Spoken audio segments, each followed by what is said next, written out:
Welcome back to Let's Play Katawa Shoujo. You know, I was in a waiting room earlier today and I had this, well, essentially, you know that drawing that Rin did of Sao? That image came to mind because the way I was sitting in the waiting room, I looked identical. Of course, I can't see myself, you know, but I had the same kind of sitting posture, and I assumed the same look on my face as it's like, so that's kind of random. I mean, I do, even though I think it's weird. I think I might have a reading problem. Maybe I'm a junkie. No, I didn't mean it like that way. It's not weird at all, and being addicted to reading is a lot better than being addicted to someone else. Yeah, I know, it's a joke. I smiled at her reassuringly and dropped the books on the counter so Yuko can check them out. I feel tired, so I sit down in the vacant chair in front of her desk. Well, Yuko goes through the modest pile of reading material I've found. I let my gaze wander around the library. At the tables, a pair of girls were chatting in hushed tones rather than working on their homework. The short-haired one nervously looking in their direction and waves at me. When I raise my hand back, they glance at each other and giggle in unison. Not sure how I should feel about that, so I decide it's a good thing. The one who waved at me has a horrible case of epilepsy. I saw her having an attack a few days ago, which was one of the most disturbing and scary things I've seen in a very long time. Yet there she is, happily chirping away about whatever, as if she doesn't have a care in the world. She a bird, then? You know, this school is really something else. Yuko raised her eyes from the book she was going through, slightly startled. She adjusts her glasses and puts on a nervous, confused smile. What do you mean? I don't really know how to explain it. It's just that everyone's so active, or how should I put it? It's not just a festival thing, I think, even though I haven't been here that long, but it's everything. People talk more, work harder, and just more than in any other school I've seen before. I'm struggling for words, but it feels like I'm speaking honestly. The school feels so alive. I think it's refreshing, I think it is, but let me check. Yep.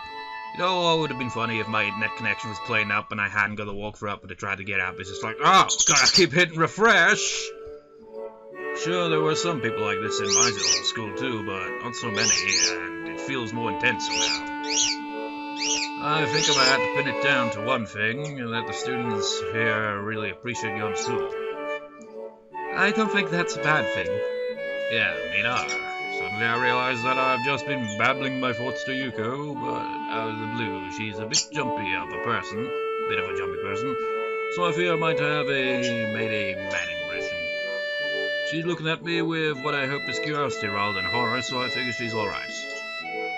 Sorry for suddenly talking about weird stuff like this. I don't mean to trouble you. Oh no, it's not troubling. I'm happy to listen if you feel like talking.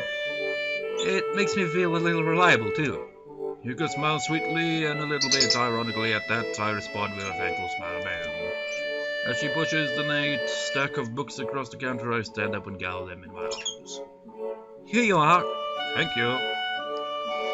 I guess we'll be meeting each other again. Please come here anytime. Yuko's kindness is heartwarming. You can count on it. See you later. Doo-doo-doo.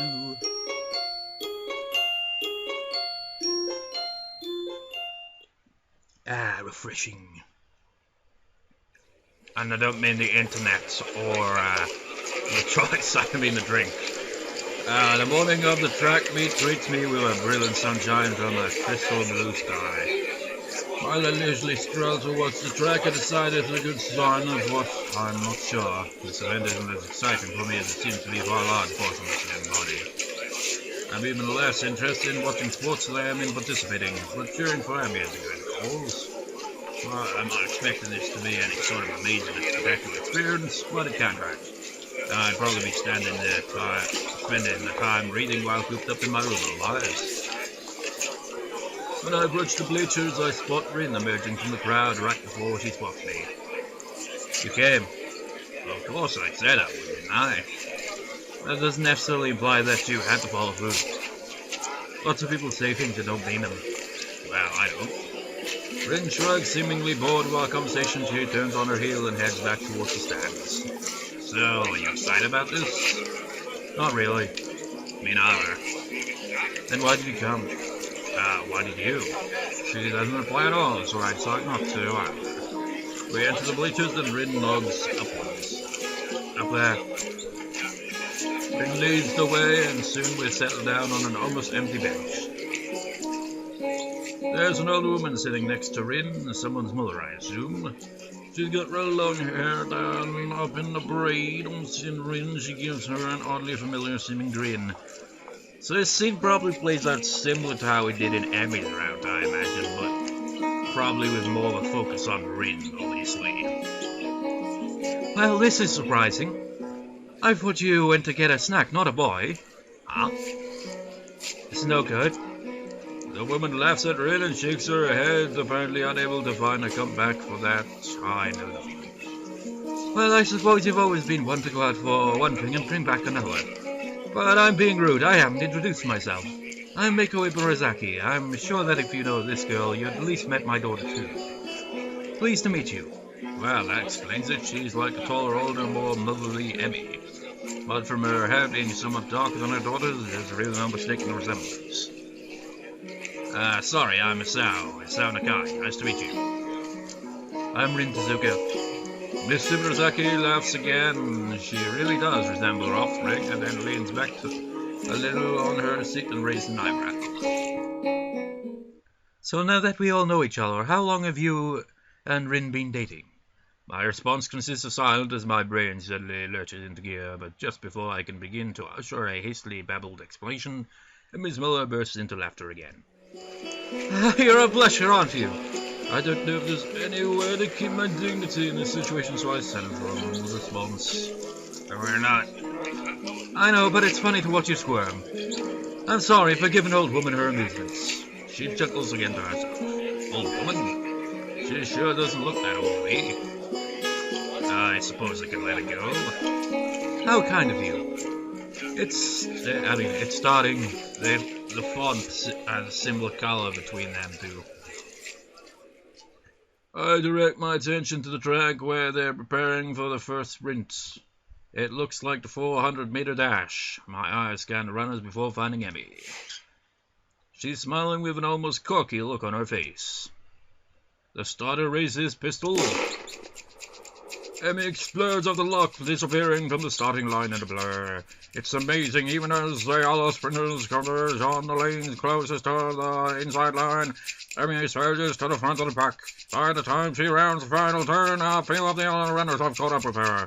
But she puts on the final burst of speed that leaves him at least a half-second behind.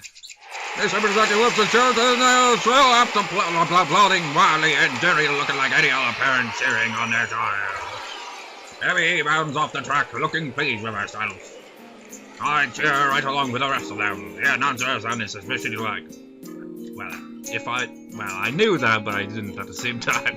I did a typical kind of like sports analogy. It's like, and now they're going for this, and yes, and Emmy wins the race. Instead of going for like Misha voice or whatever there. The announcer sounded sufficiently like Misha gleefully gives the results. I think she's gotten faster since the last time. That was incredible. Miss Ibarazaki grins proudly. Emmy's a heck of a runner. We fall silent as the next event prepares to start. I'm surprised to see Emmy striding out onto the track again. Wait, didn't she just run? Emmy's small nods. Yes, but she runs multiple events for the team, especially the sprints. It's a lot of running, but Emmy can handle it. From the looks of things, she's right. Emmy doesn't appear to be tired, as if she hadn't run the previous event at all. If not for the stripe visible on her shirt, you'd never know. Well, which event is this? It's a 200-meter dash. She'll do this one, the 100-meter and the relay. I see. Once again, the pistol sounds, and once again, Emmy flies off the block. Honestly, I wouldn't even be able to do one of those, probably, where I'll be like, you know what? No. A thumping sound draws my attention away from the race. It's Rin's foot. She seems completely absorbed in the race. Emmy's mother cheers again, and I assume that the race is over. sprints don't seem to me like they take very long to complete. Well, naturally, your foot. Your foot was bouncing on the bleachers. Oh. You seem pretty into this stuff. I'm surprised. I thought you said this wouldn't be exciting. I suppose you're right. It's not that interesting. But I'm watching Emmy, not the sport. I don't follow. Emmy's the most Emmy when she runs. You don't get to see Emmy at her Emmyest very often. But here you can see. She directs my attention towards the track again, where the 100-meter dash is about to start. I watch Emmy closely. As she gets into the starter blocks, her whole body seems to relax, but it's a false relaxation. I can see that she's actually like a coil spring. As the starter tells everyone to get set, her head snaps up and her eyes narrow slightly. Her mouth curls upward in what could be a grin and could be a growl. When the pistol goes off, it's as if she's been unleashed from a cage, like she was always moving at this blinding speed, but we couldn't see it happening until the starter's pistol dispelled the illusion of motionlessness. As soon as she crossed the finish line, the fierce look was replaced by her normal grin. The conquering general returning to his farm. Well, her farm in this case. Amazing! She's really amazing. I've never seen someone move that fast. Well, don't look at me. I'm far too relaxed to run that fast. No, I think Emmy's brownest all comes through her father's side. At the mention of Emmy's father, Miss Ibarazaki looks wistful, almost sad. He got her into running, you know. Ah, really? I didn't know that. I leave it at that and don't say anything for a little while. I get the feeling this is something personal I shouldn't ask about. I suppose this is probably where it kind of differ, because we was getting to know Emmy a lot more at this point, I think. So he would have probably, at least in his mind, be like, I wonder what that means. A beeping noise suddenly emanates from Miss Ibarazaki's pocket. Reaching into it, she pulls out a cell phone and looks at it. Honestly, text messages. What is he, 16? Oh, nothing. I've got to go meet up with a friend of mine. You know, I don't think it really, went into detail on that. Who is this friend, anyway? I don't recall that being revealed in Emmy's route. Will you tell Emmy I'm very proud of her and that I'll call her later tonight? Of course. While waiting for the relay to start out here at Rin, she seems uninterested in her surroundings, myself included. That remark she made before is still stuck in my head. Emmy's the most Emmy when she runs. It does make sense now that I think about it. After seeing her run now, I can believe that Emmy gives her all on the track. Sports are more than a hobby or even a competition. For her, they're a defining aspect of her life. What about Rin then? Does she feel the same way about art? Considering the persistence she displayed before the festival, I could easily believe it. Did I see Rin at her most Rin when she was painting the mural? The relay is about to begin, but I don't see Emmy anywhere. I thought Emmy ran the relay. She runs anchor, so she won't be running for a while yet. Ah. Did you see it? Huh? Emmy at her Emmyest. Maybe. Maybe this time. The race begins and I cheer Emmy's teammates along as they pass the baton. Finally, I see Emmy sprinting onto the track to take the final handoff. Once again, I'm taken aback by how graceful she looks when she runs. It really is beautiful. The look of determination and fierceness on her face only adds to the picture. Emmy at her Emmyest, I suppose. Emmy flies across the finishing line with a great leap, just barely ahead of the next runners, but still in place. Let's go down. Gotta crown the victor. See if you can find a laurel branch. That's not gonna be easy. Rin shrugs. At least we tried. So they didn't comment on Emmy straining herself this time then. Emmy is surrounded by her teammates, all of them congratulating her on the run. Rin seems to be waiting for Emmy to notice that she's arrived. It doesn't seem herself to draw attention to herself, or to her mostly on shrugging. Being more impatient than Rin, I wave to Emmy in her steed. She looks up and grins happily at us. Hey, you showed up! We would have brought you a crown of laurels, but decided didn't find one. So did you. It wasn't my job to look. When did we assign jobs? Then I said to you, see if you can find a laurel branch. Try to keep up. I shrug. Guess Rin's rubbing off on me. Seems it's my fault after all, Emmy. Emmy laughs at Rin and me. It's okay, I'm sure you'll make it up to me somehow. Sure. Good, so how'd I look? Very impressive. Emmy seems pleased with this assessment. Don't mention how much more impressive a performance has given her lack of legs. I think she knows that already. Besides, it seems like it would take away from her efforts somehow. Great to hear. I was worried that I looked a little slow in the relay, but I guess I did fine, huh? Emmy giggles and seems to remember something. Oh, before I forget, Rin and I are going to do something next Sunday as a post-track meet celebration. You should come along. Normally we do it the day after, but since today is Sunday, I've got homework and class and all that stuff to take care of. Oh, sure, I'd love to. Great, it's a promise then. Alright, your mum wanted to say she's proud of you. She'll call you later tonight. I thought I saw her in the stands. I'm glad she made it. Hey, Emmy, you're gonna miss the medal ceremony. Oh, yeah, thanks. She turns to Rin and myself. Just like, when I voice act, it's like no kind of like variation in tone. Well, I give them different voices, but there's not much variety in expressed emotion. It's like, hey, Emmy! I mean, my voice acting's improved a shit ton since I first started making Let's Plays. If you go back to my earliest Let's Plays when I read dialogue, it was terrible. You don't have to stick around for this part, it takes forever. Besides, you should get cracking on your homework now if you don't want to be up late as out. Emmy skips back to her teammates, leaving me and Rin by ourselves. All of us has the slightest interest in the post-competition ceremony, so we silently get away and back to the floor. Rin yawns without even trying to restrain herself and shuffles her feet around restlessly.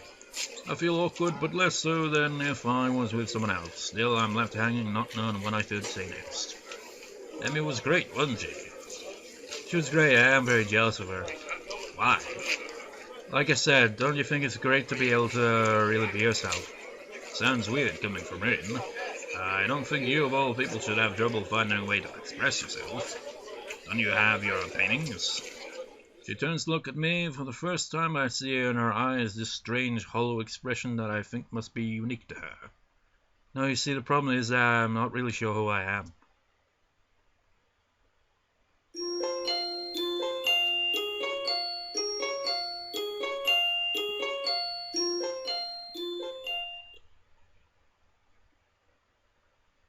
Today's art club meeting is currently on hold while everyone waits for Nomiya to show up.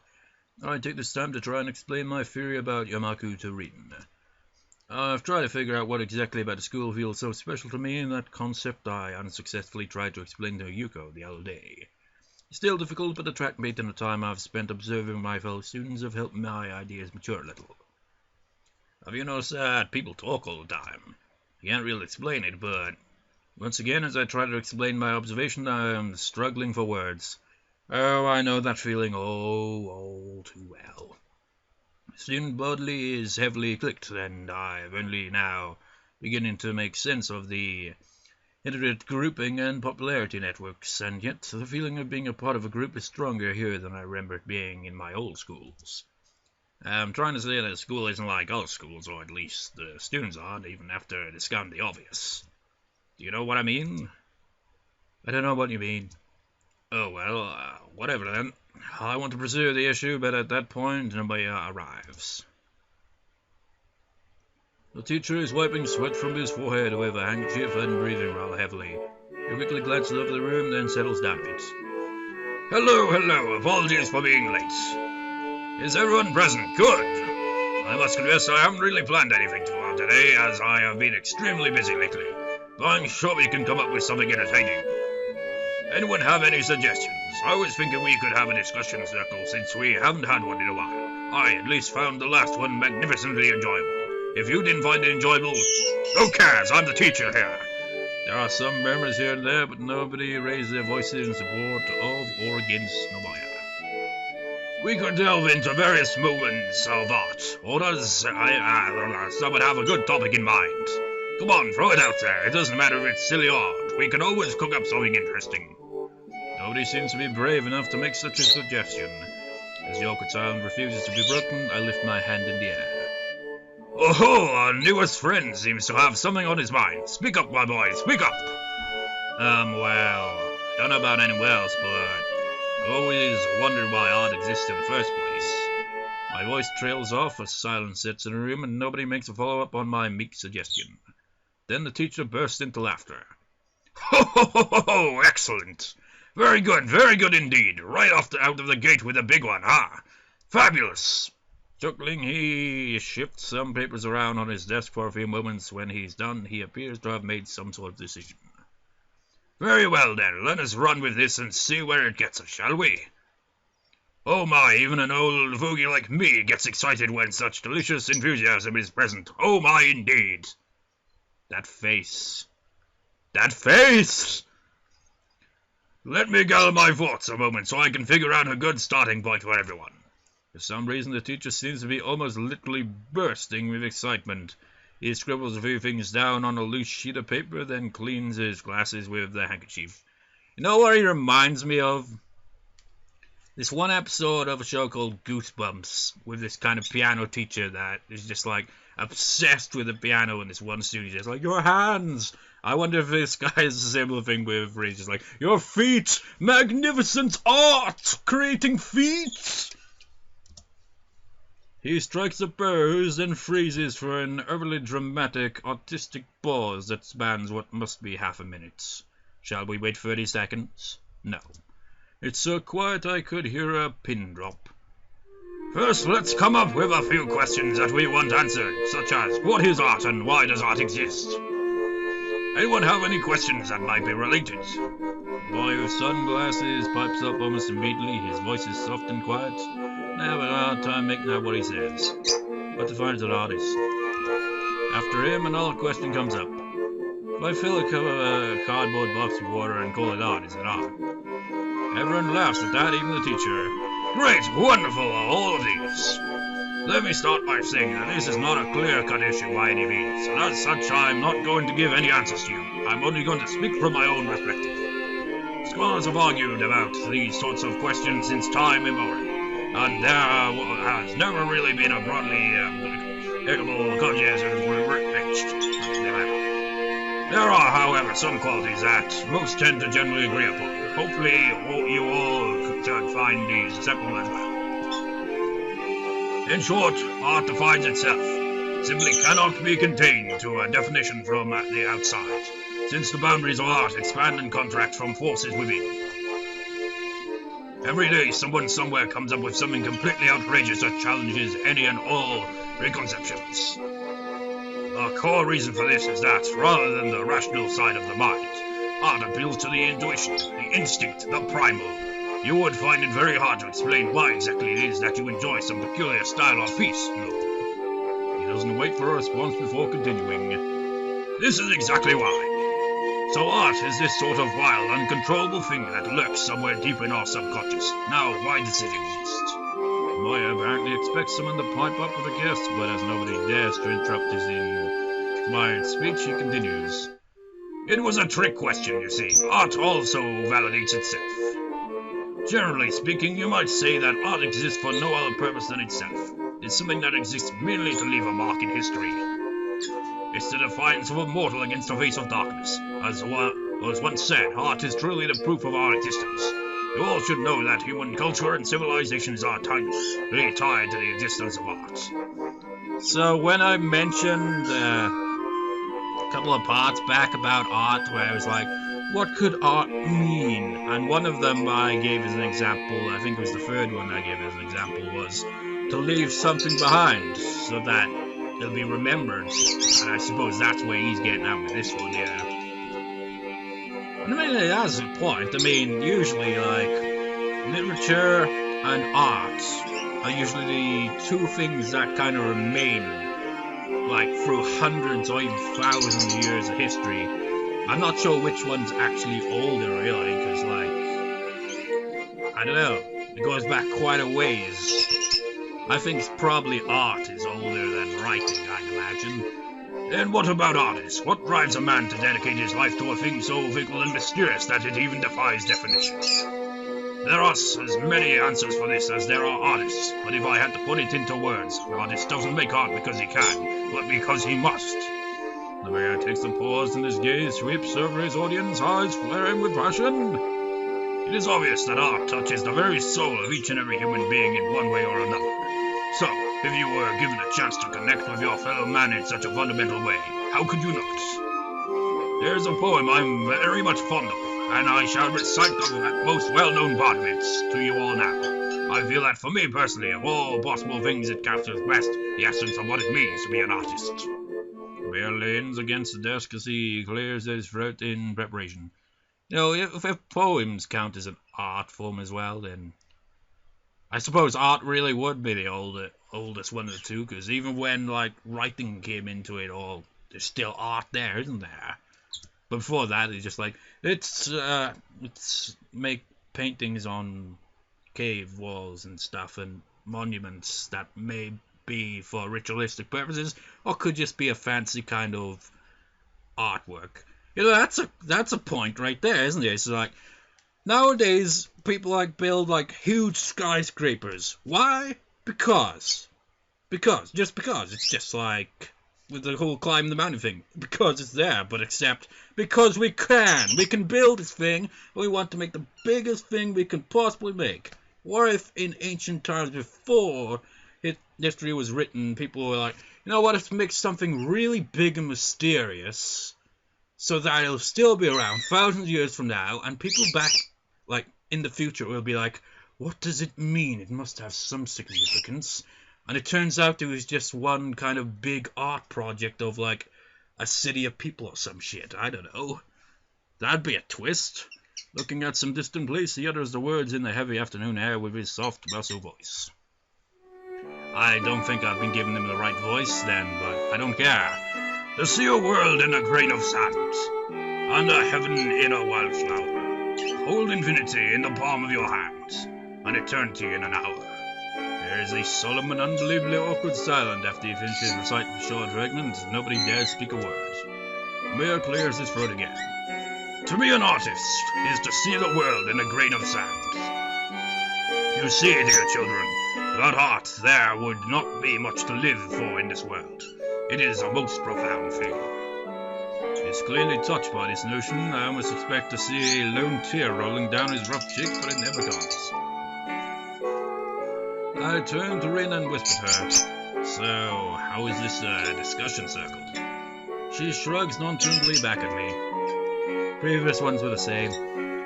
To his credit, Nomiya does try to get some debate going, but the club seems to be reluctant to comply. I feel a bit guilty about opening my mouth. Maybe we would have been spared from this. Just now I will just ramble on about art for the next 2 hours or so.